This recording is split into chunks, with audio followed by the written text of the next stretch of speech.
If you make films long enough, one of the things you're going to do sooner or later is submit to a film festival.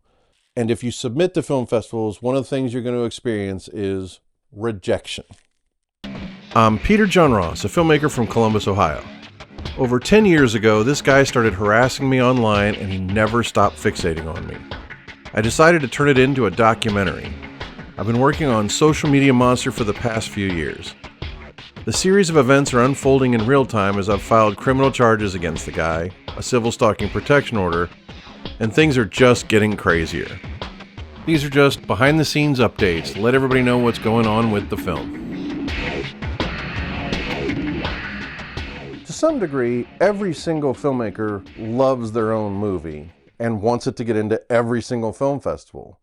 But that's not really realistic. If you get into about 10% of every film festival you submit to, that's doing pretty damn good. Film festivals receive hundreds, if not thousands, of films to pick from, and they only have so many slots. Their festival could be 1 day, 2 days, 3 days, or 4 days, but even a week-long film festival can't show every single film submitted. So film festivals have to make some really tough decisions. You can't take it personal. Film festivals are a business and they have a way to run it. Film festival directors know the audience in their area and know what they like to see, and they program accordingly. The other thing could be you could have 2 movies that are about the exact same topic and they only want to play one of them, and they're going to pick whichever one they think audiences want the most. So inevitably, the filmmakers are going to receive that email that says you're not selected, or you're, the equivalent of an old rejection letter. It's never personal. And you should never take it as such. You have to understand it isn't necessarily saying anything about the quality of your film or you as a filmmaker when you get rejected. Now, I've run over a dozen film festivals myself in Central Ohio, and I know how hard those decisions can be to make. So I've never really taken it personal. Even when you really think, why didn't this get picked? It's still not personal. There's no reason to get angry about it. So what I did very different this time with Social Media Monster over the last 2 years was I would politely write to the film festivals and ask if it was possible to get any feedback. Like if they have a judging panel, it's like, I would love to see their notes, whether anonymous or not. I just want to know, I'm trying to improve my film, and I wanted to know, is there something I could have done better to get selected? Like, did I need a better log line? Did I need a better synopsis? Did I need a better trailer, a better poster? Or was there something you didn't like in the movie that I might want to change? And it was being incredibly open to feedback that helped me improve the film. And as I listened and then changed the film, I got into more and more festivals as we went along because I was able to improve the movie based on notes from film festivals that rejected me. I think it was March of 2021, I had submitted to the New Jersey Documentary Film Festival. I thought, since they're a documentary-only film festival, I'm like, oh, I'm definitely going to get in this. And then I got the rejection email. So I wrote to them very politely, hey, so glad you guys watched the movie and considered it. I'm not arguing the decision in any way. I just kind of wanted to know if I could get some feedback as to what I might be able to do to improve this for future submissions.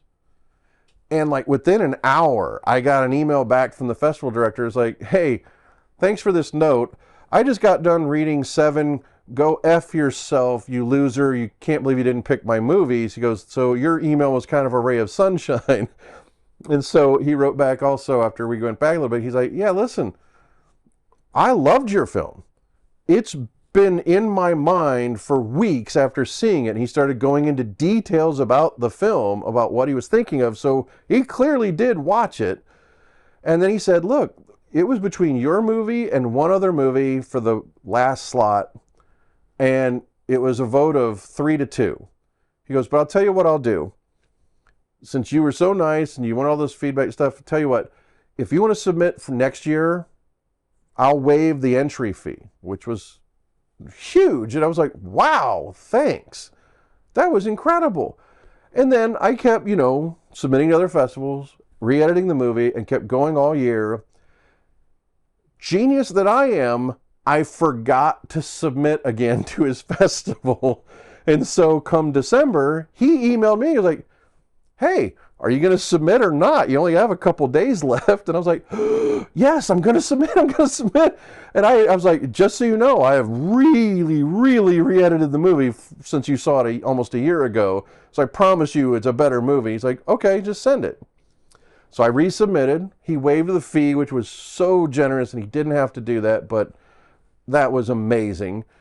And then waiting for the email to say whether I got selected or not. And then it was around end of March of 2022, I get the email saying, hey, are you available to come to the festival? I'm like, yes. He goes, good, you're in. And I was like, whoa! So then, one thing though, would you mind if we kind of marketed online with a different name given his harassment? And I said, here are several posters and alternate titles to choose from. They're like, we'll take that one.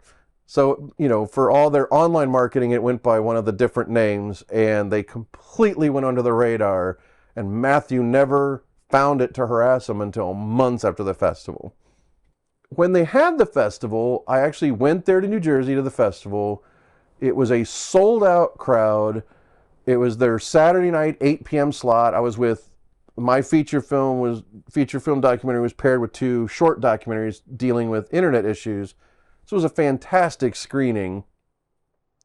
We did an incredible Q&A afterwards, and then they don't really have an award ceremony, but they only have one award at this entire festival, and it's called the Stranger Than Fiction Award. And right before I left, they gave me the trophy and said, you won the festival this year. I was just blown away by this. This was phenomenal. And I mean, I had Brian Myers came in, him and his lovely wife showed up for the screening. Another person that's another victim of the same guy was there that he'd harassed. I'd never met in person before this. It was just a fantastic time. The festival could not have been nicer. They treated all the filmmakers like gold. It was just a fabulous time and a great festival.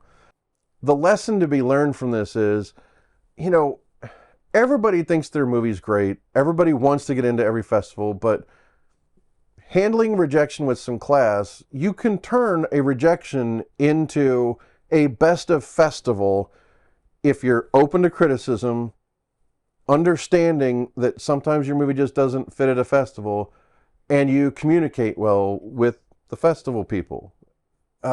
So that's the big lesson to be learned, is like, you know, it makes me think back to my 20 years as a filmmaker and think it's like, maybe if I'd been less of a dick, I could have turned a lot more of these rejections around.